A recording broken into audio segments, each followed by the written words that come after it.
Hi, this is Granny Fisher, and I'm going to show you a chick hatching. I want to tell you a story about it first, though. You see in the background there, these chickens.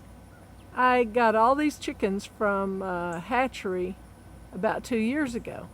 And the big white chicken is the rooster, but the little white chicken was a bonus chick, an exotic bonus chick that was thrown in with the batch. And she's a small white chicken with hardly any comb and green legs.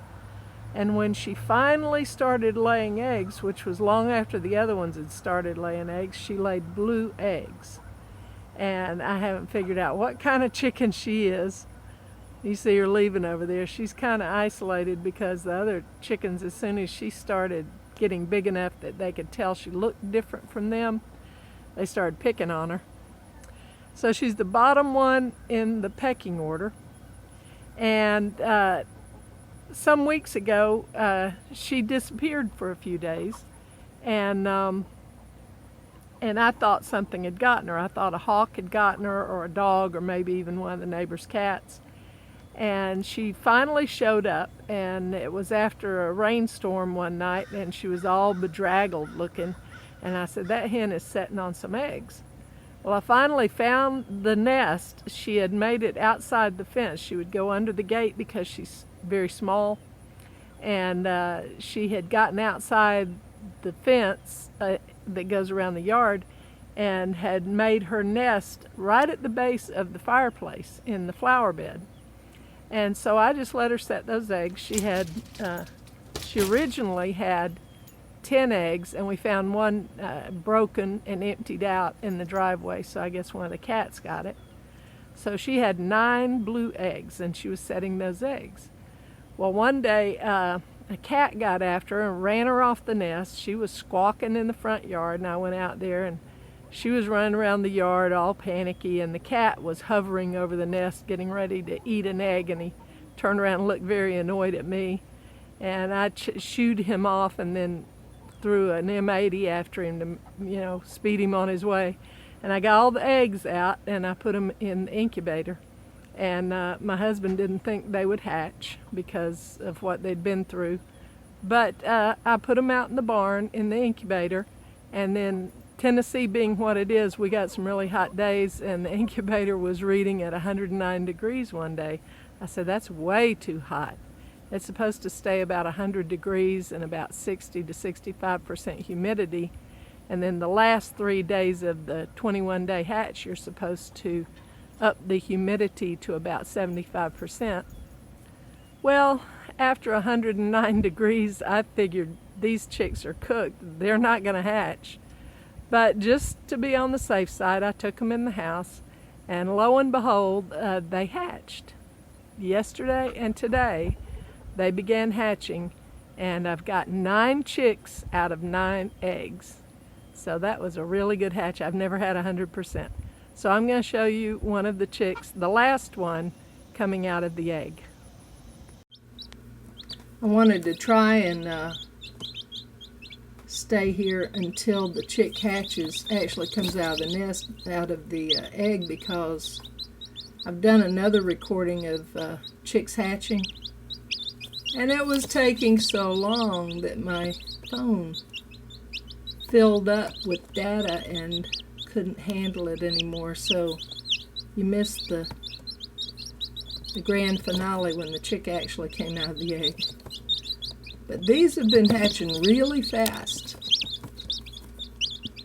I would notice a little hole pecked in the egg and then come back an hour later and there's a chick there. So I figured maybe this one will cooperate and get out of the egg a little quicker. We'll see.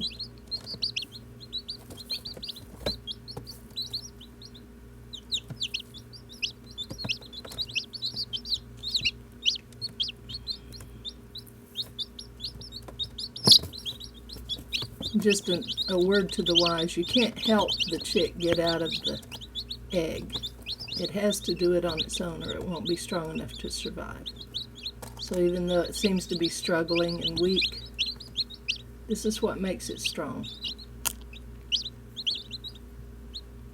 God gave that chick a little egg tooth on the end of its beak. And its brothers and sisters are rolling it all across the place. But it has a little sharp prong on the end of its beak that's just for breaking out of that egg.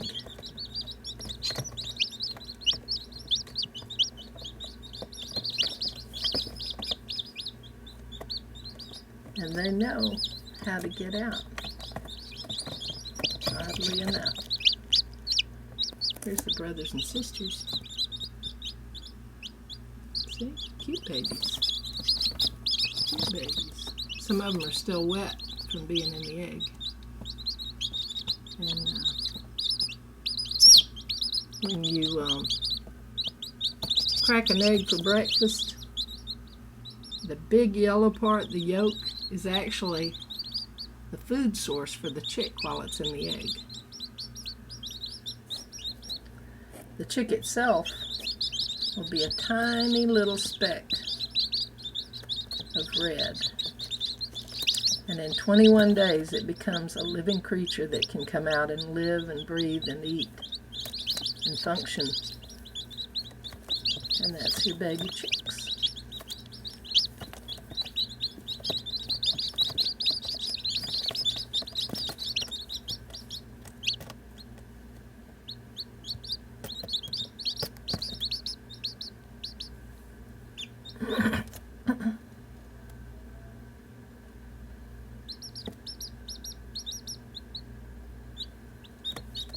Sometimes chicks don't make it all the way out too, by the way.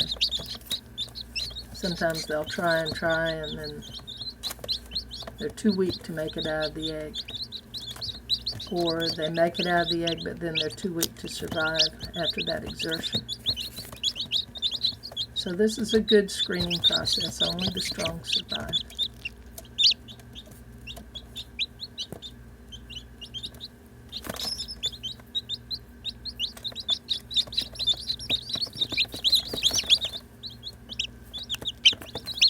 There are no participation trophies in chick hatching.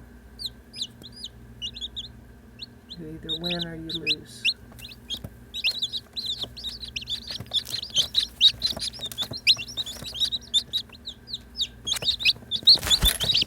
These guys are climbing all over the baby.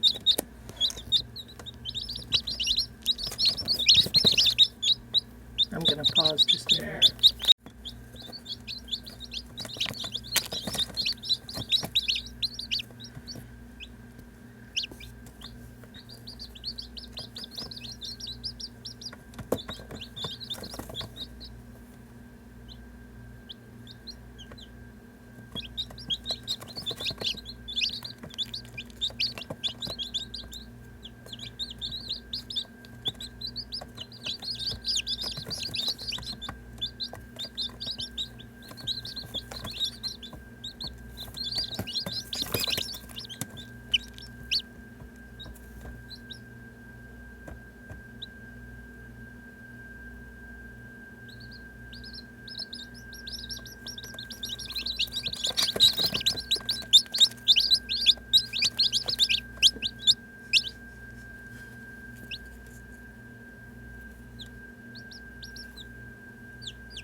I think they're getting under the camera because it's warm.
Get off your brother.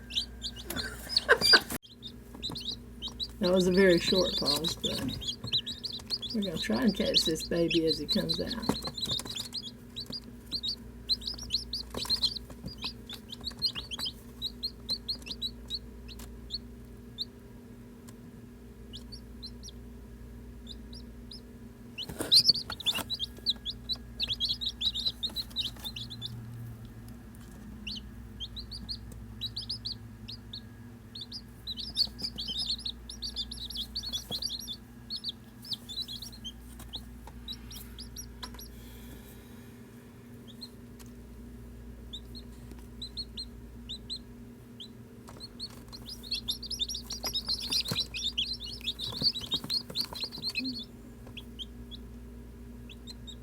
Stretch your legs, little one. Push that shell off.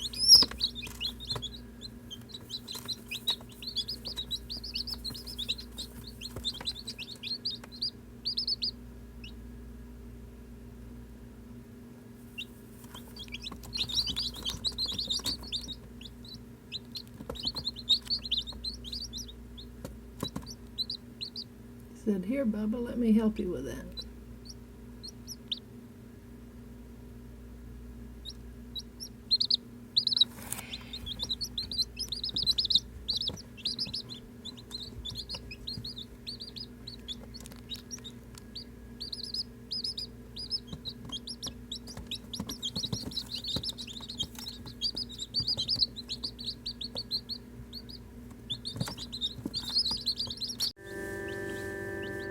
Okay, my camera was getting full and the chicks were getting too cool, so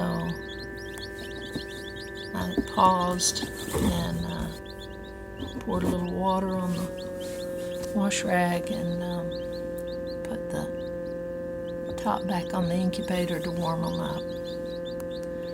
I wouldn't want to be responsible for this baby not making it out of the shell. And he pauses every time the egg is moved because I guess it disorients him.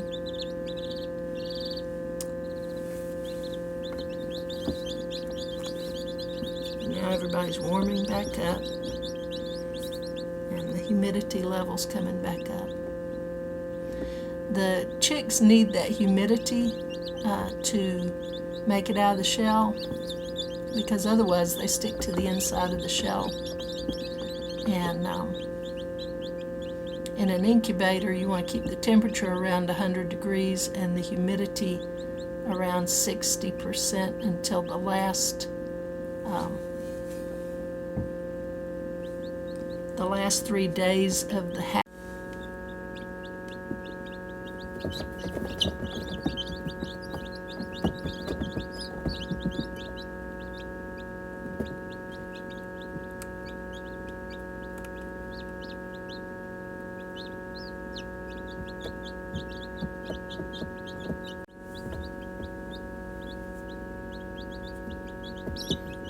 And we actually missed the big moment because my camera got too full and I had to delete something.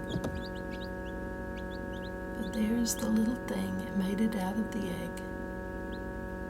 Happy birthday, little chick.